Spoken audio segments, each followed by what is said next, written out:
السلام علیکم ورحمۃ اللہ وبرکاتہ۔ کیسے ہیں آپ سب؟ امید کرتی ہوں سب خیر و عافیت کے ساتھ ہوں گے۔ الحمدللہ رب العالمین والصلاة والسلام علی سید الانبیاء المرسلین، اما بعد۔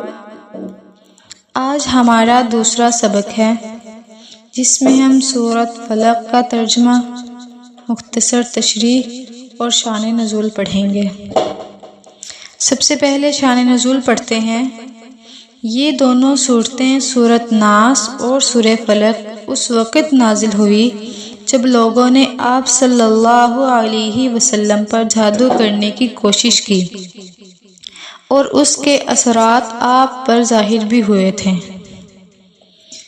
ان دونوں صورتوں میں آپ کو جادو ٹونے سے حفاظت کے لیے ان الفاظ میں اللہ پاک کی پناہ مانگنے کی تلقین فرمائی ہے۔ ان دونوں صورتوں کو معوذتین بھی کہا جاتا ہے۔ کئی احادیث سے یہ بات ثابت ہوئی ہے کہ ان دونوں صورتوں کی تلاوت اور دم کرنا جادو کے اثرات کو ختم کرنا ہے۔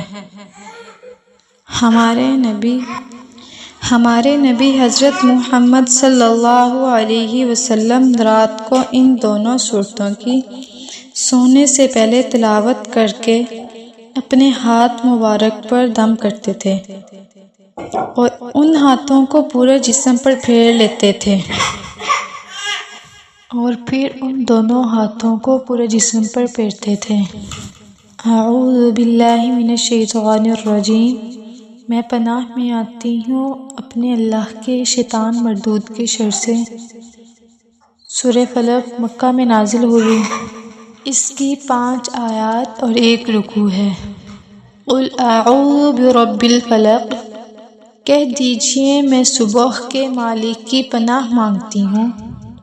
من شر ما خلق، ہر اس چیز کے شر سے جو اس نے پیدا کی ہے۔ وَمِن شَرِّ غَاسِقٍ إِذَا وَقَبَ، اور اندھیری رات کے شر سے جب وہ پھیل جائے۔ اندھیری رات کے شر سے خاص طور پر اس لیے پناہ مانگی گئی ہے کہ عام طور پر جادوگروں کی کارروائیاں رات کے اندھیروں میں ہوا کرتی ہیں۔ وَمِن شَرِّ النَّفَّاثَاتِ فِي الْعُقَدِ، اور گرہوں میں پھونک مارنے والوں کی آفت سے۔ شر کے لفظ میں مرد اور عورت دونوں داخل ہیں۔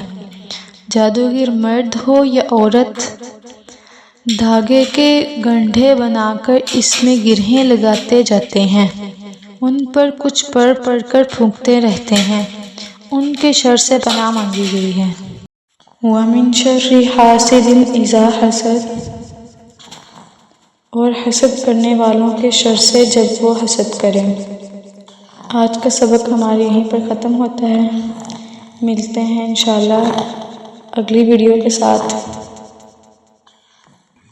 اگر ویڈیو پسند آئی ہو تو لائک، شیئر اور کمنٹس کیجیے گا، اور اگر کسی کے پاس کسی طرح کوئی سوال ہو تو لازمی پوچھیے گا۔